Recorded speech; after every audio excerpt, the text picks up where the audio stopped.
एक ऐसा ज़ेनित्सु जिसको डर नहीं बस स्पीड और कॉन्फिडेंस चाहिए, जिसने सिर्फ पहला फॉर्म नहीं बल्कि थंडर ब्रीदिंग के सारे फॉर्म मास्टर कर लिए होते।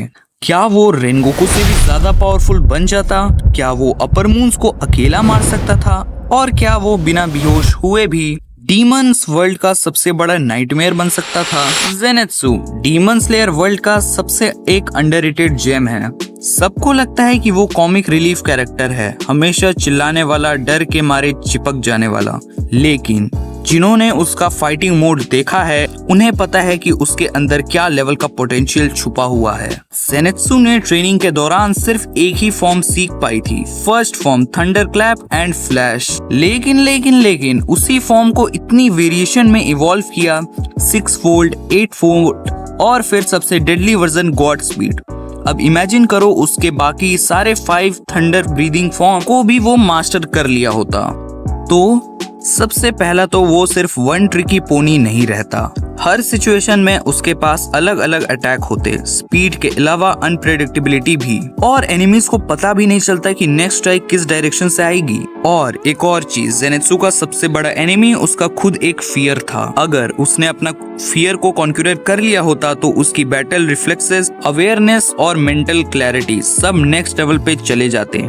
वो सिर्फ इंस्टिंक्ट से नहीं स्ट्रेटेजी से भी लड़ता। एंटरटेनमेंट डिस्ट्रिक्ट आर्क में जब टेंगेन, तांजीरो और इनोस्के डाकी और ग्योतोरो से लड़ रहे होते हैं तब ज़ेनित्सु की गॉड स्पीड ही उनकी जान बचा रही थी। अब सोचो, अगर ज़ेनित्सु के पास सब फॉर्म होते तो शायद वो ग्योतारो को एक ही अटैक में हरा देता। Rapid slashes, lightning fast movement और फॉर्म कॉम्बोस का प्रेशर ग्योतारो संभाल ही नहीं पाता। और ये तो शुरुआत है, पर मून 4 हांग टेंगू के क्लोन्स फॉर्म जैसे स्पीड, सैडनेस, एंगर सब ज़ेनित्सु के सामने स्लो लगते हैं। उसकी लाइटनिंग स्ट्राइक्स का रिएक्शन टाइम इतना कम होता है कि इवन तांजीरो और गेन्या की आंखों से भी ब्लर दिखता है। तो बात करते हैं रियल टेस्ट की, ज़ेनित्सु वर्सेस कोकोशिबो। कोकोशिबो अपर मून 1 क्योरिची का ही डीमन ब्रदर, उसका मून ब्रीदिंग और सेंचुरीज का एक्सपीरियंस ज़ेनित्सु के लिए इम्पॉसिबल लगता। लेकिन अगर ज़ेनित्सु ने सब थंडर फॉर्म मास्टर कर लिए होते तो उसका प्लान सिंपल होता, स्पीड, अनप्रेडिक्टेबिलिटी और मेंटल डिसिप्लिन। वो कोकोशिबो के अटैक को डॉज करता, कंफ्यूज करता और गॉड स्पीड के साथ फॉर्म रोटेशन करता, एक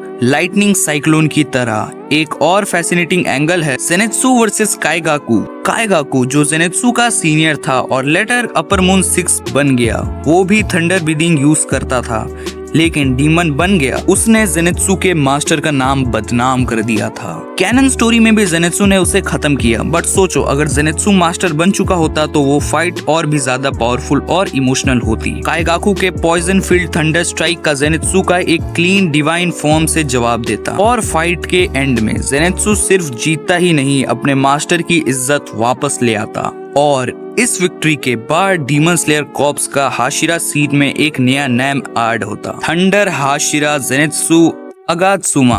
वो कावर्डली लड़का नहीं होता जो मिशन से पहले चिल्लाता था, वो एक काम, सेंटर्ड और डेडली वॉरियर बन चुका होता। उसकी प्रेजेंस बैटलफील्ड पे एक इलेक्ट्रिक स्टॉर्म की तरह होती। आंख बंद करो तो सिर्फ एक जैप की आवाज और नेक्स्ट सेकंड में दुश्मन गिरा हुआ होता। रेनगोकू, ग्यू, टेंगेन ये सब उसके रिस्पेक्ट करते हैं। तांजीरो के साथ उसकी बॉन्डिंग और भी स्ट्रॉन्ग होती, दोनों एक परफेक्ट टैग टीम बन जाते।